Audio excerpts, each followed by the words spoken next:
Ano ba naging core memory mo? Natanong mo siya. Wala lang, naisip ko lang kasi di rin yung usual na natatanong yung travel.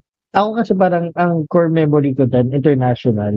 Well, isang country pa lang naman yun na out of the country ko. Pero core memory ko siya kasi ang dami kong nagawa na unexpected na gagawin ko. Na hindi ko expected na gagawin ko. Welcome sa Buhay Buhay Podcast, isang kwentuhan tungkol sa buhay-buhay nating mga Pinoy.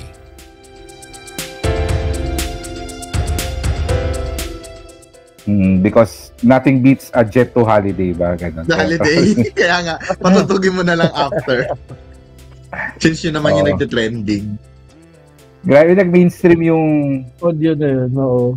yung trend na yun, no? Napahanap nga ako kung ano yung original niya eh. Anong alam mong original na nakita mo? Ano siya, advertisement for a travel agency. Tapos Agency, oo.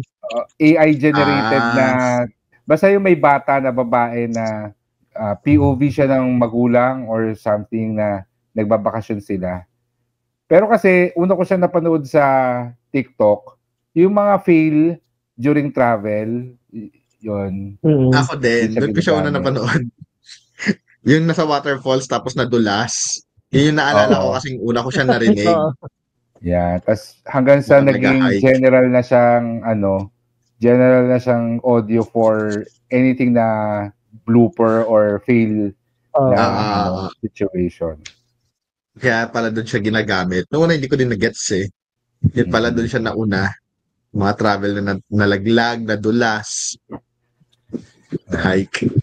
Kaya medyo LSS ngayon din yung yung Hold My Hand ni Jessie Glynn sa akin kasi lagi kong naririnig. Ano yung Hold My Hand?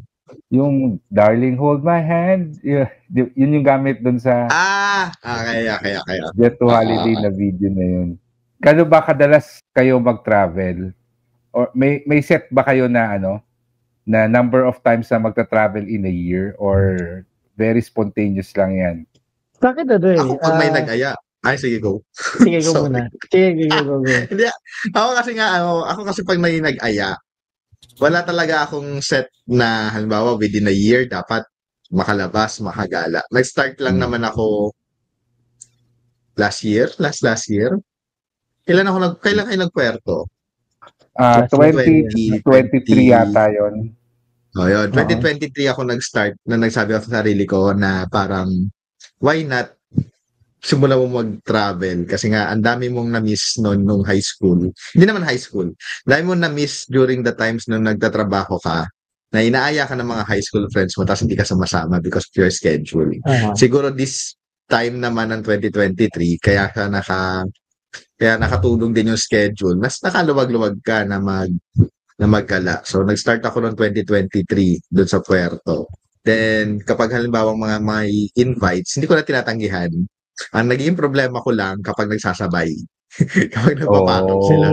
Kasi minsan hindi ko alam, dalawa pala na oohan ko. Tapos pagdating nung week na yon, ay, shit! Ano pala? May labas din pala ng isa, ganyan-ganyan. So, mamimili ako sino gusto kong kasama tsaka saan. Ganyan. So, yun. So, simula yun nung Puerto. Susundan, ang naalala ko nang sumunod nun is yung sa Pampanga. Ay, hindi. Ano ba yung Pangasinan? Oo, Pangasinan. Ang naalala ko Pangasinan. Parang nag-Island yata kayo. Hindi na kami natuloy nun. Parang sa Bolinao na beach lang. Tapos the rest history na. Yung mga hatak-hatak na sa akin kung saan-saan. Yun. So, spontaneous na tao, walang plano. Wala yung tipo nakaset ka na kailangan at least once a year mag-travel, ganyan. Oo nga. Wala. Hindi. Wala. Kung magbibigyan ng opportunity ng walang pera, ay na may pera, baka. Totoo naman, budget naman kasi talaga dapat. Ako hati siya sa dalawang era kasi pre-pandemic, everyone sa travel, so either sa Cebu, sa Bohol, or sa Batangas. So saan? Kasi nung sa pre-pandemic, meron akong office mates na travel junkies din. So parang, sabi ko, goods to para every every other week yata. Yan yata yung time na parang sa loob ng 2 buwan, 3 beses kaming nag-surfing sa Aurora. May ira kasi na na-addict sa surfing na almost every 2 weeks nasa Baler kami para mag-surf. So after nung pandemic, medyo hindi na ako naka-travel because of, yung sa naging issue dun sa bahay, sa binili kong bahay. So, yun. Ngayon na lang ulit ako nag-start mag-travel ulit. So, hopefully bumalik yung at least once a month or at least siguro sa isang taon, makailang local at ilang international travel man lang. Kasi hindi na tayo na bata. Sayang yung time na mag-travel. Diba? Tama rin naman. Yan. Ako, nagsimula ako mag-travel talaga nung naging vlogger ako. Particularly nung nauso yung mga food appreciation tour, mga ganyan. Kasi Cebu Vloggers nag-organize ng mga food tour, tapos sa Gensan, sa Davao. Tapos nabarkada din kami sa mga travel vloggers na nag-iikot ng mga festival. So, doon nagsimula yun, as in umabot ng every few months, nagta-travel because may festival na pinupuntahan. Tapos may invite from Bloggers Association.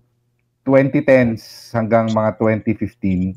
Pero natigil yon kasi eventually parang napunta na namin lahat ng mga festival. Pero ang pumalit doon, yung sa isa kong business, sa IMG, nagkakaroon kasi sila ng international na convention. So, doon naman pumalit yung international travel. So, naikot na namin yung local, naging international na ngayon. And yung international convention kasi namin sa IMG, twice a year.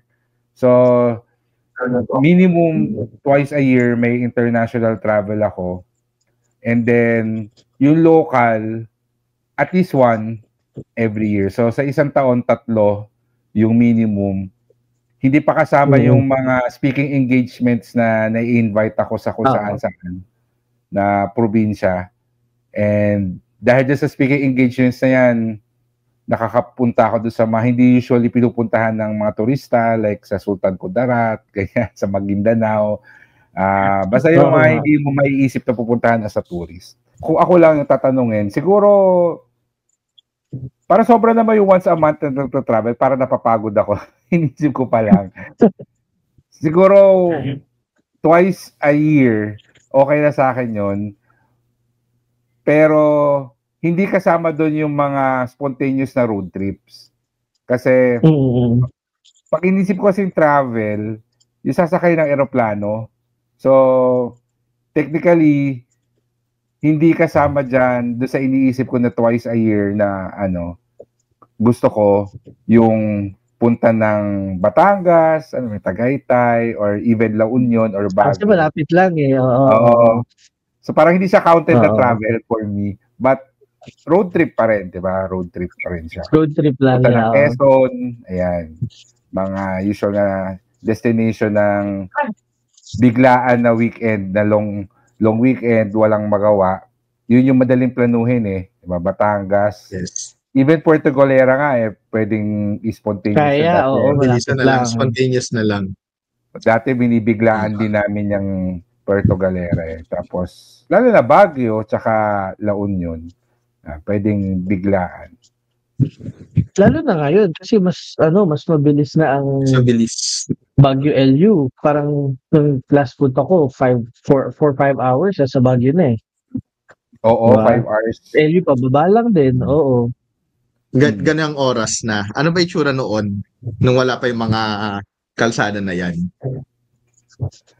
Alam ko Baguio noon is around 8 hours eh. 8 hours, oo.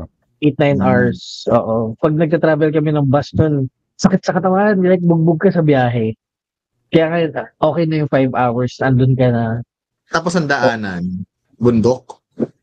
Well, oo, dadaan ka talaga sa bundok kasi bundok yung paakit nun eh. Pero hindi sing bilis kasi may mga madadaanan ka na bayan-bayan, diba? Doon usually nagtatagal pag sa bayan-bayan. Ang isa sa mga nagpabilis talaga niyan yung TP-Lex, Esitex, no? Yun yung nagpabilis. Tapos, pagdating sa Rosario, parang tatlo na yung option. Kasi dati, either malayo pero patag, relatively patag. Tapos, or yung bitukang manok, pero mabilis. Ngayon, meron ng Mabilis. gitna. Oo. Na medium yung yung Medium layo. Nakalimutan ko yung pangalan ng medium road difficulty. Oo, medium difficulties. Pero at least kasi na-ease up yung yung traffic kasi tatlo na ngayon yung option ng mga sasakyan. Yan. Pero karamihan naman private sa bago pumapasok eh. Ano 'yon? Malalaman natin yan this weekend. yung third round. Oo. Pero nauos ako, gusto ko siyang i-search. But in any case, Cannon Road, yung isa. Cannon Road. Kaya dyan kami dumaan sa Cannon Road. Yun yung bitukang manok. Tapos meron na ngayon, yung MacArthur Highway yung dati, yun yung matagal. Mahaba. Tapos, yung mahaba. Tapos, ayun. Tapos yung isang road, hindi ko na mahanap kung ano pangalan niya. Yun. So, i-comment na lang ng mga nanonood or nung nanonood. Alam nila, no? Ano bang gusto nyong road? Anong gusto nyong daan papuntang Baguio? True. Pero pagdating sa travel, ano ba yung mga nakikita nyong benefits niya? Do you see it as an essential thing? No? Isa ba siyang essential na dapat ginagawa ng lahat? At ano ba yung advantage or benefits niya? Sa akin, ako talaga sa ganyan. Sa akin, siya, essential siya. Essential siya for yourself. Kasi, you need time to relax. So, minsan kasi, di ba, babalik tayo dun sa sinabi ko last podcast na dapat we find balance in work and life. So, ano ba naman yung ibabalance mo sa trabaho kundi play and having fun. And one way of having fun is traveling. Like, going to the beach or going to somewhere you've never been. So, importante siya kasi when you travel, hindi ka lang nare-relax. Parang personal take ko na when you travel kasi, you learn something new about yourself. Like, may mga madidiscover ka na hindi mo alam na may ganun ka palang side when you travel. Like, may madidiscover ka na, uy, gusto ko pala yung ganito. Uy, ayaw ko pala nung ganito. Or, uy, mas prefer ko pala mag-travel alone because it makes me feel like I'm free and mas na-challenge ko yung sarili ko to socialize with other people.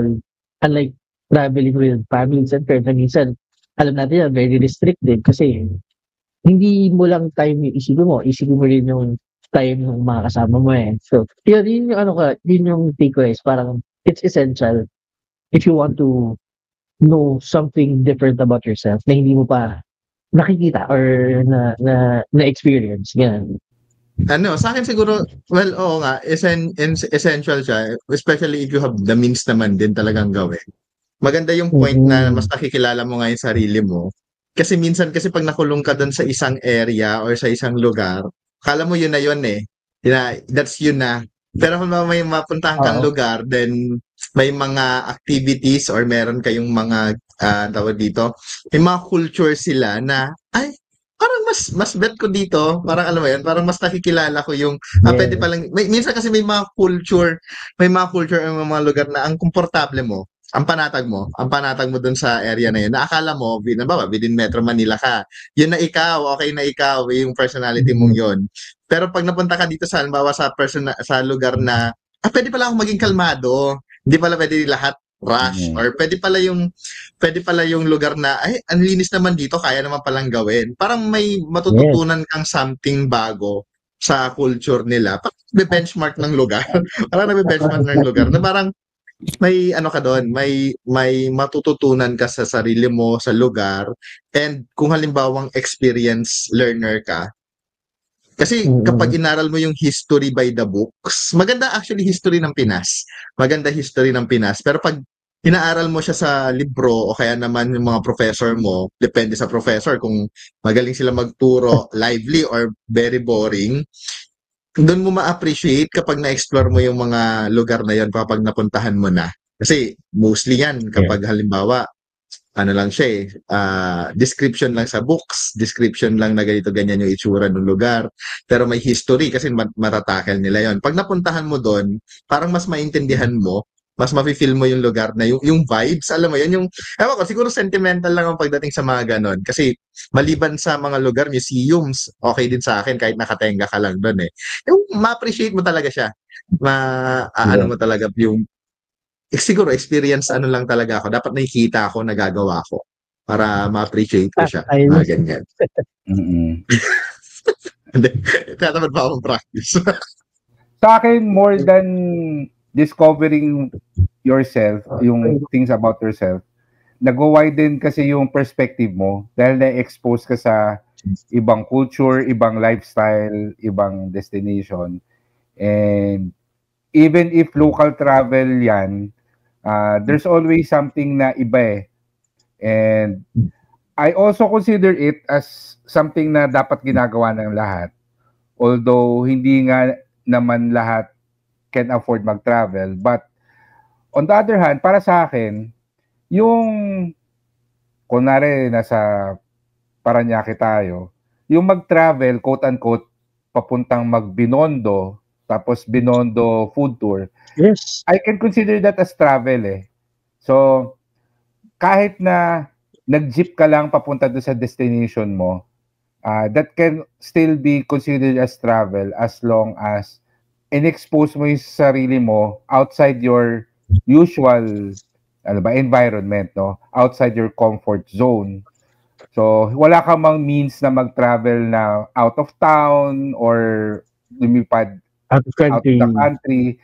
But there will always be a destination that is within your reach na dapat ini-explore mo dahil na-expose ka sa ibang environment, ibang culture, na-widen yung perspective mo. In the process, nagkakaroon ka ng character development or nagiging mas well-rounded yung ano mo. Maski nung college, wala pa naman talaga akong means mag-travel no, but kaming mga dormmates noon, ang quote-unquote travel namin, yung mga mall. Dahil wala kaming magawa, ay lagi na lang tayo sa SM North noon. So, itry nga natin dun sa Santa Lucia Mall, so punta kami noon, or sa Robinson's Galleria kami, or itry nga natin itong so iba-iba. And yung sa commute pa lang di ba? Lalo na yung mga dormmates ko noon na galing probinsya, ano sila, fascinated din sila dun sa sistema ng transportation sa Manila, no? Kasi inis pa sila sanay kung paano mag-commute in Metro Manila.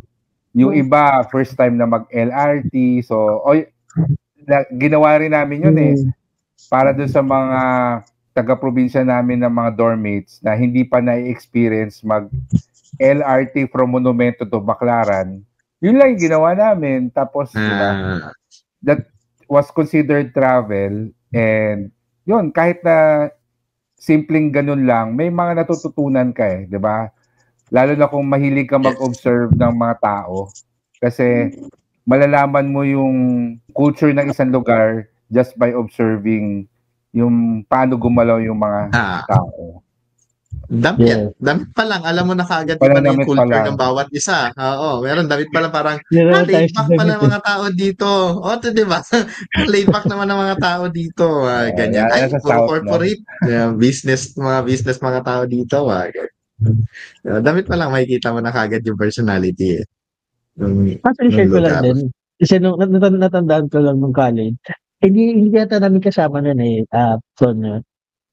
isa namin classmate, si Pipo, parang palagi rin kasi siya nagpupunta sa Glorieta. Ganyan. Parang ako, hindi naman kasi kami, ako family ko, hindi kami mahilig go north. Like, kahit yung Makati, ganyan. So, palagi lang kami sa South. So, parang nang nagaya siya na, punta daw kami magka-classmate. Ilan din kami nun eh. Marami din kami nun. Sabi ko, sige, go. Pero parang, iba yung experience kasi, parang, first time kaya sumakay ng MRT nun. MRT, LRT. Tapos, na-culture shock ako kasi parang, unlike sa South, sa atin, sa Las Piñas, sa Muntinlupa, mga tao, pagdating namin dun sa LRT, parang lahat ng tao, na-shock ako na, parang nagmamadali lahat ng tao. Parang, lahat alam mo yun, parang everyone's fast-paced. Tapos, siksikan sa MRT, siksikan sa LRT. Kaya pagdating namin dun sa Glorieta, naligaw pa kami kasi nga, alam mo yung Glorieta yung history ng Glorieta, nakakaligaw talaga before. Pero parang doon ko na-realize na, grabe, sobrang ibang-iba yung culture sa Makati area compared sa Las Piñas and sa South sa atin. Yun, natandaan ko lang kasi nag-share ka nung nagmo-mall hopping tayo. Very core memory ko rin ng pagpunta sa Glorieta yung very first time. Ito yung core memory. Siguro another thing yun about travel. Yung gagawa ka ng memories. Kasi hindi mo naman masasabi kung isa, dalawang beses ay kung mauulit mo yung pupuntahan mo eh. Diba? Siguro yung, alam mo yun, parang may memorable kang nangyari doon sa lugar na yun na, bawa, sa atin, kayo first time kong kasama mga Baguio, hindi makapalitan yun basta-basta. Parang gano'n, di ba? Parang, kung pag naulit siya, ay naalala ko, ganito, ganyan, ito yung mga pinuntahan noon, ito yung mga kinainan, naalala ko, dito natisod si hinapo dito nung naglalakad, mga dagdag memory sa'yo, di ba? Dagdag experience talaga din sa mo. Dagdag level up. Mga ganyan. Totoo kasi syempre may mga destinations talaga na I would say sobrang mahal or sobrang hindi ganun ka-accessible na pagpunta mo doon hindi ka sure kung makakabalik ka. So susulitin mo siya and hoping na yun nga maka-form ng mga good core memories doon sa lugar na yun. I was just gonna ask kasi parang since naman tayo about core memories, ano yung local and international na travel nyo, yung for you is parang core memory talaga and why? Ako siguro, ang pinaka-core memory ko sa local travel, yung first time ko sumakay ng aeroplano, which was Cebu, no? Papuntang Cebu. College ako noon. And it was just an invite with a friend. Summer vacation. So, nag-invite siya na punta kayo dito ng summer kasi gusto niyang ipakita yung lugar nila, no? So dormmate ko siya na taga Cebu, umuwi siya ng Cebu. And we made a weekend out of it. So first time ko sumakay ng aeroplano locally. Na alam ko nung baby ako nag-travel na kami noon. So syempre wala pa akong malay noon. Yun yung first conscious Hindi mo na appreciate yun eh. Hindi mo na appreciate. Tama ka eh. Kahit na ilang beses na ako nakapunta ng Cebu, yung first time na nakapunta ako doon, naalala ko pa. As in, alam mo yung may visual ka ng mga pinuntahan nyo tsaka mga ginawa ninyo nung Cebu. Kung international naman, I would say yung first time din nung nag-Singapore, kasi Singapore yung first international destination ko.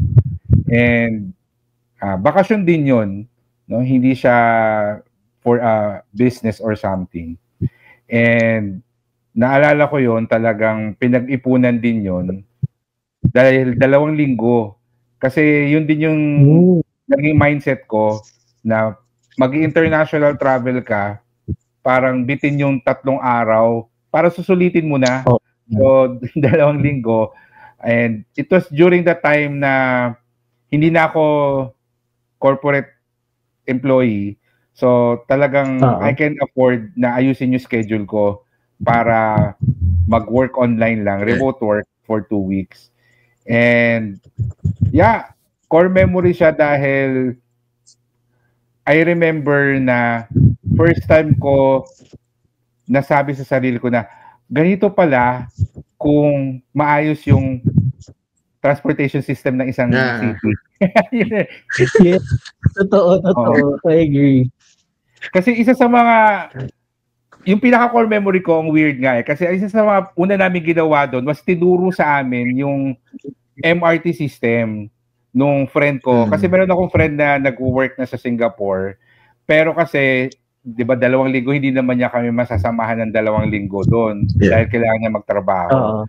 So sabi niya, bumili kayo nitong MRT card, ganito sa Lodan, tapos kung ano may gusto niyong puntahan, ganito siya. And ganito yung nag-work yung MRT system namin. Ito yung red line, blue line, ganyan-ganyan, ganito mo siya hahanapin.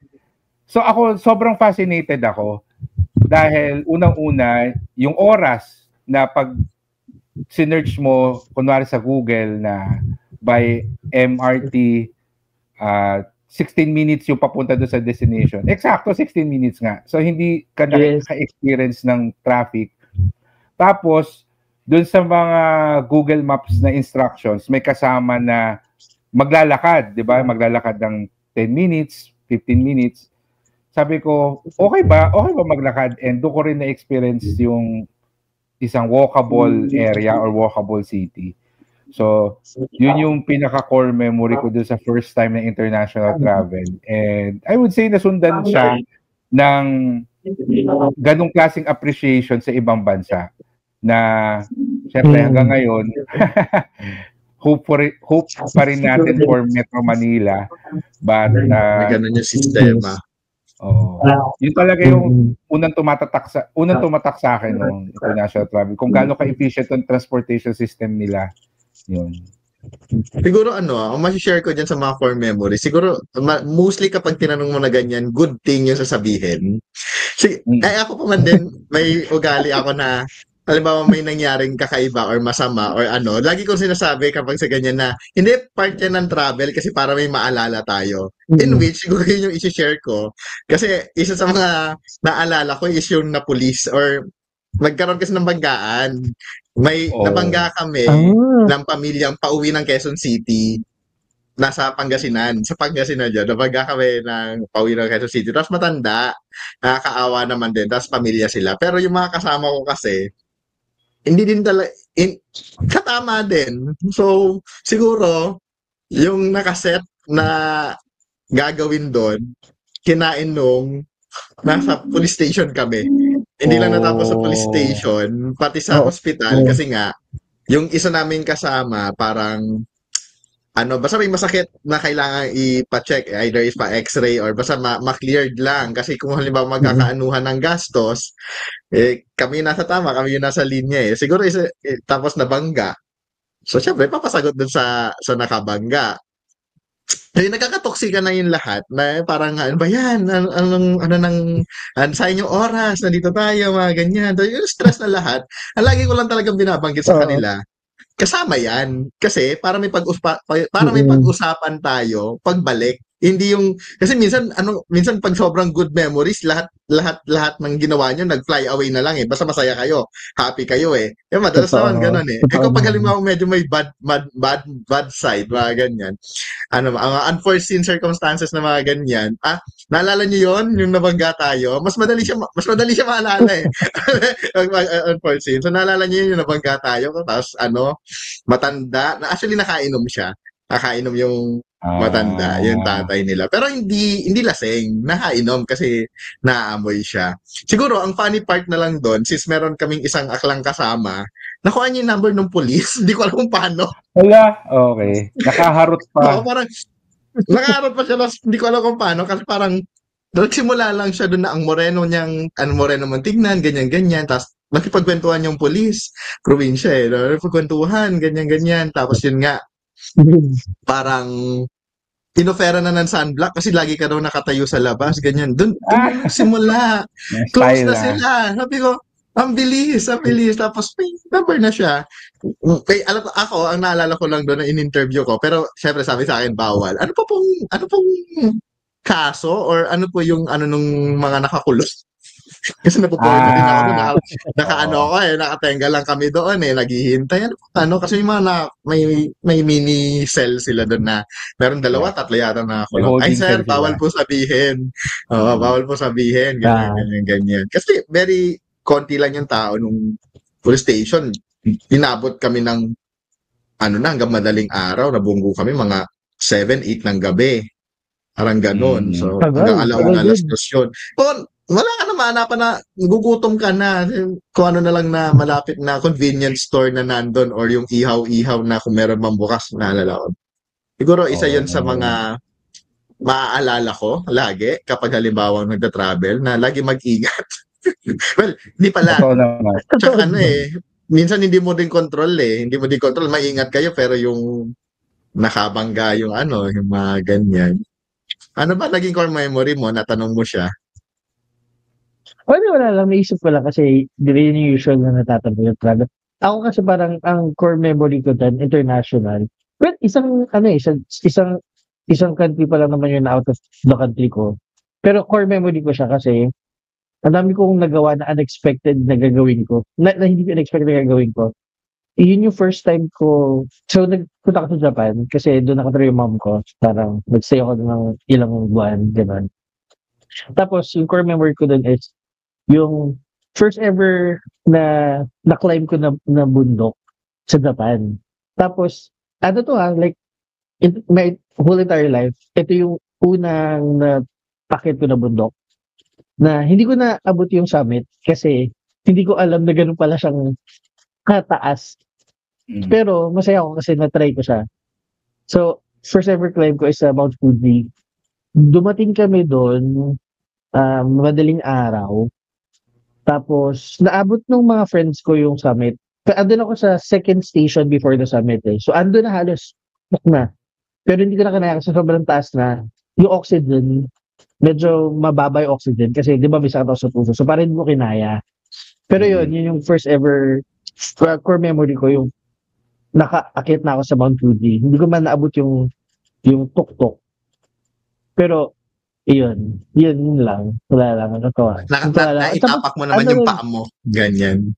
Oo, natapak ko yung paa ko. Oo. And then, tapos ano pa, yung sinabi ni Feds kanina, natawa ako kasi pagdating ko sa Japan, doon ko na-realize na sobrang lala ng transit system ng Pilipinas. Like, sobra kasi yung pagdating ko doon, ang una kong sinakyan is then sa train papunta doon sa amin, sa bahay ng mom ko. Tapos doon ko na-realize na ang train pala is kayang-kayang mag-travel na kung ano yung nakalagay sa schedule na hanggang doon sa yung time of arrival at time of departure to the dot, like to the second. Kaya pala. So parang sabi ko, ang laki nung gap ng Philippine transit versus international transit. Kaya, natatawa ko kanina nung sinishare kanina ni Fitz.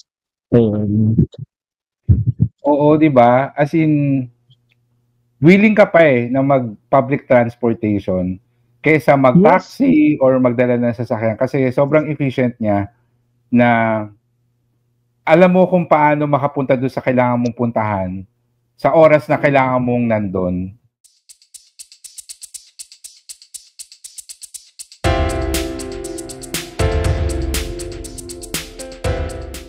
Bago tayo magpatuloy, gusto namin kayong i-invite sa aming website na buhaybuhaypodcast.com. Nandun ang aming episode show notes, mga exclusive special videos, extended episodes at marami pang iba. Kaya kita-kita tayo sa buhaybuhaypodcast.com.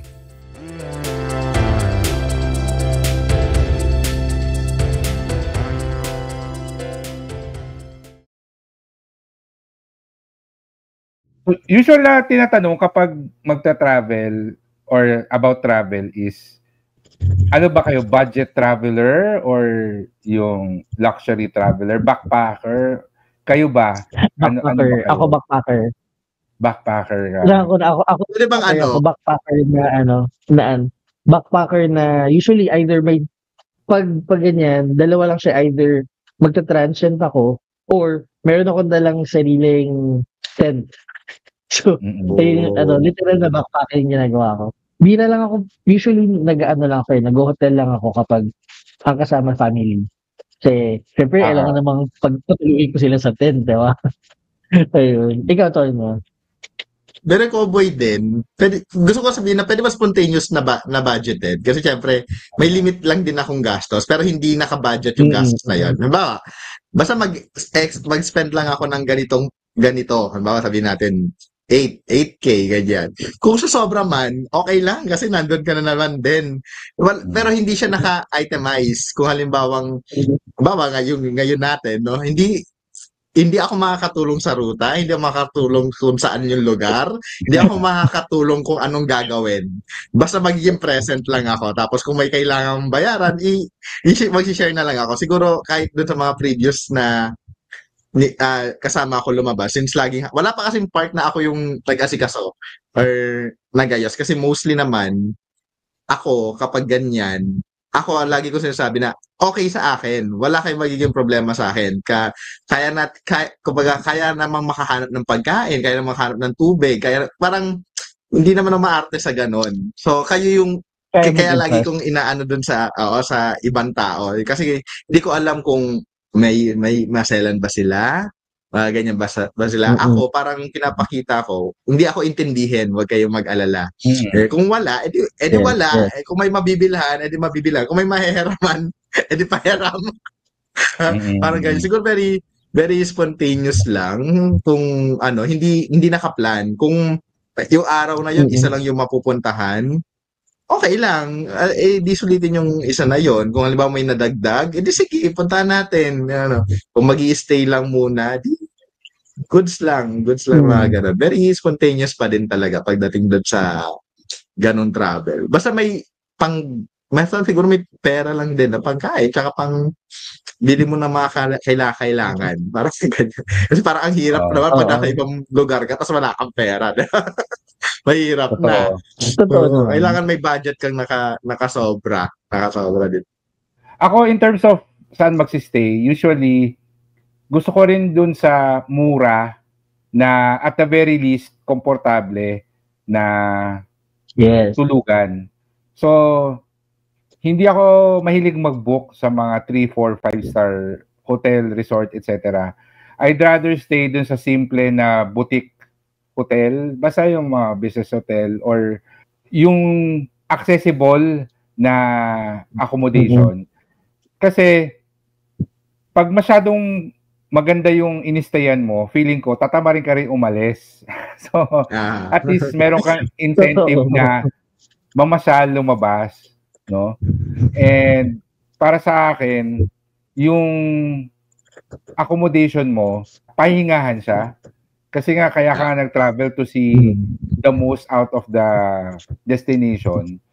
So, kung doon pa lang sa inistayan mo, may temptation na huwag na tayo lumabas kasi ang sarap dito sa hotel or sa resort. Feeling ko sayang yung oras. No? Ako lang, no? Feeling ko. Unless na yun talaga yung pakay ninyo dahil, of course, kunwari, Boracay. So, para sa akin, may factor yung accommodation kasi wala ka namang talagang papasyalan sa Boracay. Kundi, oo. So, ang pinaka-destination mo, yung resort mo, at that instance, hanap ka ngayon ng magandang resort. But if ang makita mo lang ay simple na resort, okay lang din sa akin kasi i-enjoy ko yung beach at saka yung mga ibang pwedeng gawin doon. So, ganon. And speaking of beach, kayo ba, beach or bundok? Usually, tanong din yan eh. Ano bang mas preferred ninyo? Beach ako. Pa-beach din akong tao, pero hindi ako madagat or malangoy. Parang, okay na yung mabasa ako, then goods na. Parang siguro ganon. Kasi yung isa parang baligtad eh. Sabi ako, totoo, baligtad. Ako din, I prefer the beach compared sa bundok. Pero, I'd rather dive. Mas gusto ko, okay lang sa akin yung chill-chill sa beach side, pero gusto ko yung nagda-dive. Kasi, basta mag-chill dive. Like, makikwimming ka with the turtles, with the fishes. Tsaka nakaka-relax Madagat. when you're underwater. Oo, when you're underwater kasi, like, ang weird lang kasi parang biglang magtatahimik lahat ng buong mundo mo. So, maririnig mo lang yung tunog ng bubbles. Tapos nakikita mo yung nagalaw. Okay. Pero nakaka-relax lang siya. Saka maganda kasi marami nagsasabi na maganda yung beach na view nila. Pero I'd say mas maganda yung nasa ilalim nun. Like, yung corals, yung mga trenches and all. Yun. Mas maganda ta. Mas compared sa regular na nakikita mo sa beach. Ikaw ba, Fitz? Wait. Anong Hindi, preferred mo? dagdag ko lang. Sorry. Ay, Dagdag sige. ko lang, bibigyan justice ko lang din naman yung mga mahihilig magbundok. Kasi nakapagbundok naman na din ako. Mamaya kasi parehas na dagat. Ang maganda kasi sa bundok, kapag na-reach mo na yung pupuntahan nyo, yung destination Yung nyo, summit. parang doon mo na Oo. ma-realize yung after nung pagod, after nung lakad nyo, after nung yung trail nyo, may maganda kayong makikita kasi na talagang masasabi mo na success, masasabi mo na yun yung goal, na parang, alam mo yun, yung feeling ng fulfillment, parang ganon. And along the way din kasi sa bundok, yun nga, again, creating another memories kayo doon na kung ano naman nangyari sa inyo, mga nadulas, mga funny antics, mga kung ano man nangyari sa iyo, or may makikita kang kakaiba, bulaklak, animal or insect or kung ano man yan na ikaka-interest mo, or yun nga, mga senaryo na nangyari. Yun siguro yung maganda naman sa yung mga may hilig magbundok, no? Tsaka mostly parang din sa kanila yun gauge din nila na I'm healthy pa, malakas pa ako, kaya ko pa. Kaya mag-trail, kaya kung umakyat ng bundok, mga ganyan. Then yung dulo talaga yung very fulfilling kapag na puntahan mo na siya. Tapos, magsisisi ka ulit kasi pababa naman. Totoo. Na naman. Nakakapagod din pala bumaba. Pero yun din, success na naman. Another fulfillment. Siguro yun yung hinahanap ng mga nagbubundok. Parang yung fulfillment. Tsaka Yung fulfillment. Yung may mga friends din kasi ako na mountaineers. Parang in-explain nila sa akin, ang ano kasi nila is the challenge. Yung challenge sa route, sa trail.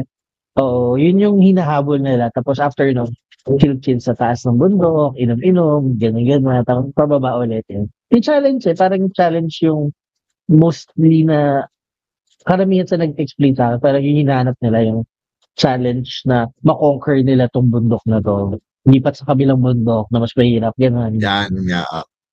Yeah. Yung madagat tsaka ma-beach, more on aura and peace, ang hinahanap siguro. Chill lang. Ang dami ko na challenge sa buhay, gusto ko manahimik.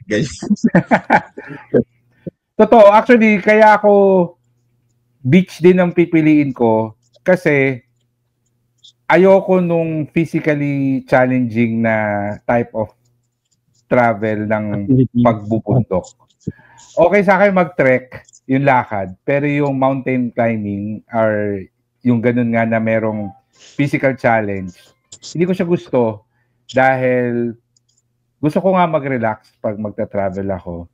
Plus, na-imagine ko na yung pawis, yung pagod, tapos, alam mo sakit ng paa. Oo.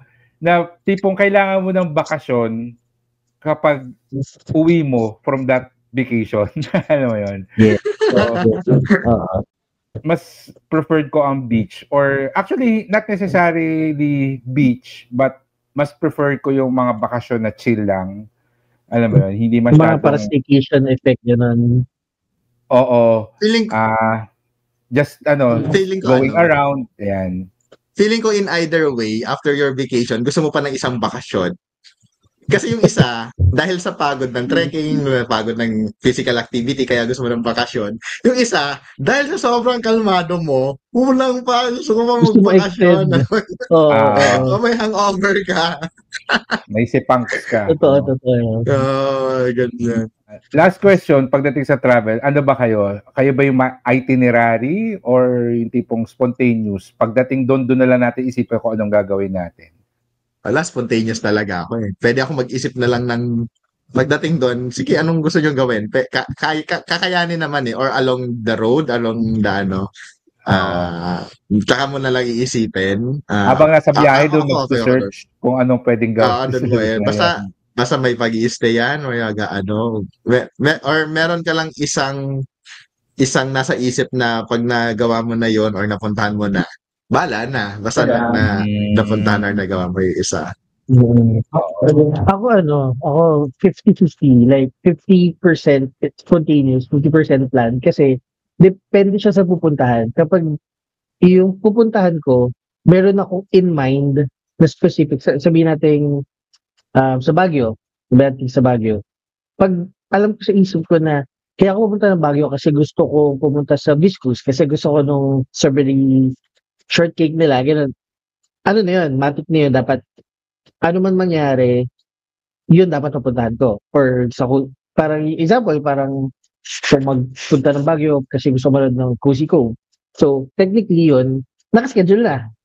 Pero the rest of the trip there, syempre hindi ka naman buong araw sa Cozy Cove, di ba? Kasi may oras lang naman yan. So, the rest of the time, yun yung spontaneous. Yun yung, sige, check tayo sa maps kung ano yung pwedeng puntahan or baka meron mga hidden gems dito sa lugar na to na hindi pa ganong kakilala na pwedeng isa tayo sa mga first na magpunta or makadiscover. Ganun. So, ano siya, 50-50 for me. Kayo, ikaw ba, Fitz? Ako usually, before mag-travel, meron na akong objective, no? Kasi, depende doon sa goal kung kailangan ba mag-itinerary o hindi. So, kunwari, pupunta tayo ng Baguio. At bakit? Kasi magre-relax. So, kung ganon yung goal, pwedeng walang itinerary. Meron lang listahan ng mga pwedeng puntahan pero hindi strict. Pero kunwari pupunta tayo ng Binondo, magpo-food tour or magpo-food trip. Para sa akin, gawa na tayo itinerary, listahan ano ba yung mga kakainan. So, depende doon sa goal. Kunwari nung last time na pumunta kami ng La Union, ang goal namin noon was mag-food trip. So, before pa man pumunta doon, nakapag-research na ng mga kakainan, mga must-eat places, etc. Tapos, nakaplano na rin na dito tayo magbe-breakfast, magla-lunch, magkakape, merienda, dinner, iinom sa gabi. Pero, although naka-itinerary siya, hindi tayo strict na tipong may na-discover na bago, para mas okay dito. Okay lang na baguhin. Pero sa akin, depende doon sa goal, mas gusto ko na merong itinerary na dala para kung wala namang better alternative pagdating doon or according to plan naman yung naging nangyayari, then hindi sayang yung oras. Yes. Kasi kunwari pagdating doon biglang umulan, so syempre kailangan magbago ng itinerary. Hindi naman ako yung tipong maiinis kasi hindi nasunod yung itinerary. Mag-a-adjust tayo. Pero pagdating doon maaraw, tapos lahat naman anong gusto nyong gawin, lahat. At least may itinerary na yun. Tama. So ako, I like having an itinerary. Lagi ako may nakandang itinerary na ako, depende dun sa pinaka-goal nung travel. Pero hindi ako strict, no? But as much as possible, meron. Lalo na kung mga mahirap na puntahan na lugar, like international travel. Kasi sayang naman na doon pa kayo mag-enjoy. Iba pa rin yung di ba? Katulad nung nag-Songkran kami, tayo, Bangkok, 9 days kami doon eh. Di ba? Hindi man pwede bahala na basta. Hindi pwedeng gano'n, no? So, naka-plot yung mga gagawin namin. Ito yung umaga, tanghali, hapon, gabi. Ito yung gagawin natin. Pero, hindi rin nasunod okay lang ma-break. Oo, okay lang ma-break. No? Kasi, di ba nasa Bangkok tayo, may mga biglaan na invite na, dito tayo pumunta ngayong gabi. Yes, okay. Sige. So, yun. Ganun ako siguro hindi ko pa din na-experience yung ganun kahabang stay 1 week, 7 days, 9 days. Kaya siguro na ang nasasagot ko ngayon talaga. Spontaneous. Pero nagiget ko yung idea na, baka dumating yung ika-4th day. mapapagot ka na, ano nang gagawin? Maghahanap ka na na Oo. ganyan-ganyan. Oo, gets naman yung regarding sa itinerary, mga ganyan bagay. Lalo na kapag Mostly hatak nakapunta ako ka na dun sa lugar na noon dati. So, napuntahan mo na yung mga usual tourist attractions.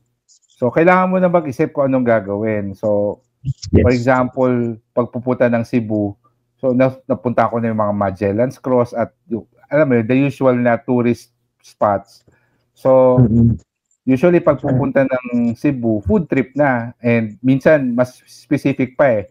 Yung last time na nagpunta ako ng Cebu, ang naging goal ko noon is, ano ba yung mga local coffee shops na pwede kong puntahan? Parang ganun naka-specific yung naging itinerary ko. Ano, yun ba yung mga nyo, mga dito, yung dapat magawa, makapag-coffee shop dun sa area or may mauwing gamit or bagay, souvenirs? Mas-souvenirs ba kayo? Ganyan. Yes, mas-souvenir ako pero t-shirt ang binibili ko. Ayan. So, t-shirt. T-shirt para ng lugar. nagagamit. Oo, nagagamit. Tapos, pag hindi na, syempre maluluma din yung t-shirt. Hindi ko siya pinapaabot sa time na talagang punit-punit na siya. So, kapag medyo hindi na siya okay ipanglabas, hindi ko rin siya pinambabahay kasi itatago ko na siya. So, souvenir pa rin siya in the end. Pero meron siyang utility na nagamit ko siya for a few years. Sometime. Na panlabas. Ref magnet, yan, classic. Doon ako nagsimula ref magnet. Tapos na-realize ko na ang dami ko ng ref magnet and wala naman siya masyadong gamit. So, utilitarian kasi ako eh. So, t-shirt na lang yung bibilhin kong souvenir. So, yan yung madalas kong binibili pag umuwi. Wala akong magnet pa pasimula eh. Tsaka sando. Pag beach, dapat may sando. May sando. Usually talaga ref magnet is parang a must na kapag nagta-travel ka. Like, or ref magnet or keychains. Yan, yung mga keychains na mga maliliit. Pero ako kasi usually food. Like, yung pag-uwi ko, yung kakainin din nila para, wala lang, mas prefer ko na makatry na iba-ibang pagkain. Lalo na yung mga tao sa bahay, parang hindi naman sila pwede mag-travel. So parang ako, kukuha ko ng mga local specialties na mga chicha or something nung kung saan nagpunta. Tapos bibigay, ayun yung pasalubong ko. Madalas pagkain pasalubong or keychain siguro nga. For memories lang naman din yung keychain pero kung hindi maingat, mawawala din. Totoo. Yeah, pagkain usually ang safe na pasalubong, no? So I would also be like that. Siguro in closing na lang, last question. Kung magsusolo travel ka, saan ka pupunta? Na hindi pa ba napupuntahan or gusto mo lang puntahan? Gusto mo lang puntahan, kahit na napuntahan mo na dati or hindi mo pa napupuntahan. Pero solo travel. Solo travel for 1 week. Yan. Saan ka pupunta? Ako na muna. Kasi sunod na ako agad. Go. Ako kung local, dalawang lugar. So first is sa Bohol, specifically sa Panglao. Kasi last time I was there, parang 1 month akong actually solo travel din yun eh. Mag-isa lang din ako sa Panglao noon. Tapos pinid ko lang yung mga friends ko to dive. So, gusto ko siya ulitin kasi hindi ko nasulit yung time na yun kasi nag-work din ako. So, parang work and dive. Or, pag another option is sa may Bantayan Island sa Cebu. Parang yun yung pinaka napunta ko dito sa Pilipinas na pinaka-peaceful na lugar for me na sobrang chill yun. Tapos, international siguro Disneyland. Charot. Nagpaparinig na Disneyland. Ayun lang. Wala, konti pa lang reference ko eh. So, I would say talaga, ewan ko sa lahat ng pinuntahan ko, Baguio talaga yung trip ko sa mga lugar, sa mga nabisita kong mga areas. Siguro dahil sa climate niya na napaka-cozy, tapos parang yung area is parang feeling ko mabait ng tao, tsaka ang accessible din nung mga pupuntahan, kaya pagkain yan or may mga kailangan ka. Plus, yung culture na kung halimbawa gusto mong lang, yung parang mga ethnic style, yung mga ganon. Kasi kapag travel, it's either modern or gusto mo i-travel yung mga museums nila or yung mga temples nila or yung isang side na parang very modern na, ganyan, no? So, dito locally, parang Baguio talaga yung ko. Wala ako, di pa nakakapunta ng Boracay sa mga beach na gano'n. Pero, so ngayon, Baguio talaga yung number one kong, parang hindi ko sasawaan balik-balikan. Parang gano'n. Tapos kung 1 week, kaya naman, marami naman tao doon. Marami pwedeng taong Sabi ka na mahagilap. pupuntahan. Then, yun. Diba? Parang yun. Tapos, kung internationally, siguro dalawa. Yung isa is parang bucket list pa lang siguro kasi hindi ko pa napuntahan. Parang curious ako. Pero yung una na napuntahan na natin is Thailand. Again, kasi nga, siguro parang close to home lang din siya. Parang nasa Pinas ka lang din. Ang accessible lang ng mga kailangan. Okay yung mga tao. Kahit pa parang di kayo understand English din naman din doon. So, taxi, tsaka yung mga very accessible lang din, malalapit din yung mga lugar, tsaka close to home din yung culture. Kung gusto mo manahimik sa temple for a one week, mapuntahan, meron din naman din sila. Kaya kung gusto mo mag-party doon, meron din na ganun pupuntahan mo. Siguro yung bucket list na gustong puntahan, pero hindi ko masasabi na 1 week, is yung mga tipong Ireland, ba? Yung mga ganun. Yung may mga ice, yung Switzerland, mga ganyan. Kasi yung mga Norway, ganyan. Yung mga tipong ganon na kasi yung life nila doon is very iba na talaga. Iba yung culture na doon, mga puti na yon. Kasi ito, ang nabanggit ko, Asian, Thailand, tapos Baguio, almost sa atin lang yan, parang ganyan lang din doon. Ano ba talaga yung setup nila? Ano ba talagang itsura nila doon? Paano ba? Parang gustong puntahan na ng parang bakasyon lang Hindi ko kasi nakikita US more on Europe kung bakasyon. Germany, Scotland, Switzerland, yung mga ganong very iba. Yung very iba yung tsaka yung environment din, yung tao. Yung talagang ikaw yung magmumukhang foreigner talaga kasi ikaw yung Asian na nandun. Ako, locally, 1 week na solo travel, probably La Union yung pupuntahan ko. Kasi food trip lang ako doon. And meron kasing culture si La Union na makwento din yung mga tao. So kunwari nasa isa kang coffee shop or bar mag-isa, ang dali kumausap na ibang tao. May mga backpackers din kasi doon. So yun yung naisip ko na kahit na solo travel ako, that doesn't mean na solo lang talaga ako. I would want to go to a place na alam kong meron akong pwedeng makakwentuhan, di ba? Pwede ako dun sa Flotsam and Jetsam magstay sa La Union kasi more of, parang boutique hotel na backpackers na may mga common areas kayo na talagang makaka-interact mo yung mga iba mong kasama naka-check-in doon. So, yun yung locally. Kung internationally na napuntahan ko na, Thailand din, but specifically sa Phuket. Kasi yung Phuket, beach destination din siya sa Thailand. And gusto ko yung chill nung lugar. So, yun din yung tipong nasa beach ka lang, umiinom, tapos maraming turista, pwede mong makakwentuhan kahit sino, etc. So, very chill din yung environment sa Phuket in particular. Kung hindi ko pa napupuntahan, Amsterdam. Europe din. Mga ganyan. Amsterdam, kung saan maraming legal. yun lang yung sasabihin ko, maraming legal. Yun. Totoo naman. Any final words? May mga ganun pa talaga tayo parting words. Siguro Anyway. sa mga nakikinig, kung magpa-final words, sa mga nakikinig pag may opportunity to travel, kasi nung una, hindi naman ayoko, pero parang hindi siya kasama sa plan or ginagawa or kung may opportunity ko to travel kahit hanggang Binondo lang yan or kahit hanggang kung saan man yan, subukan kasi hindi mo masasabi yung pwede mo maging experience or memory dun sa lugar hangga't hindi ka lumalabas.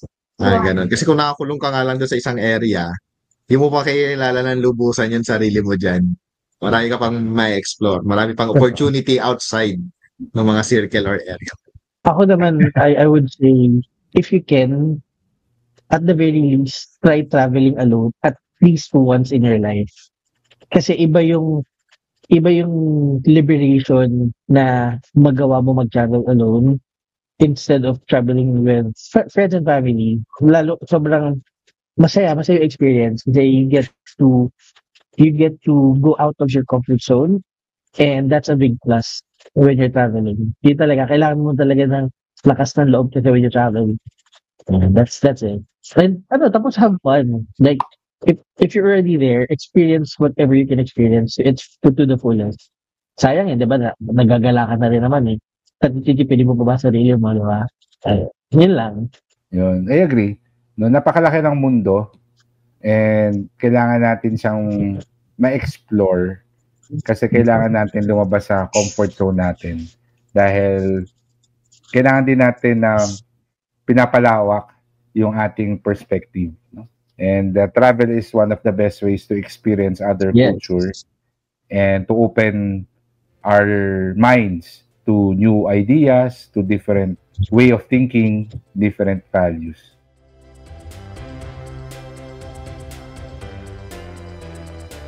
Maraming salamat sa pakikinig. Please remember to subscribe, leave a review, and share this podcast with your friends. For more information and to contact us, you can visit buhaybuhaypodcast.com.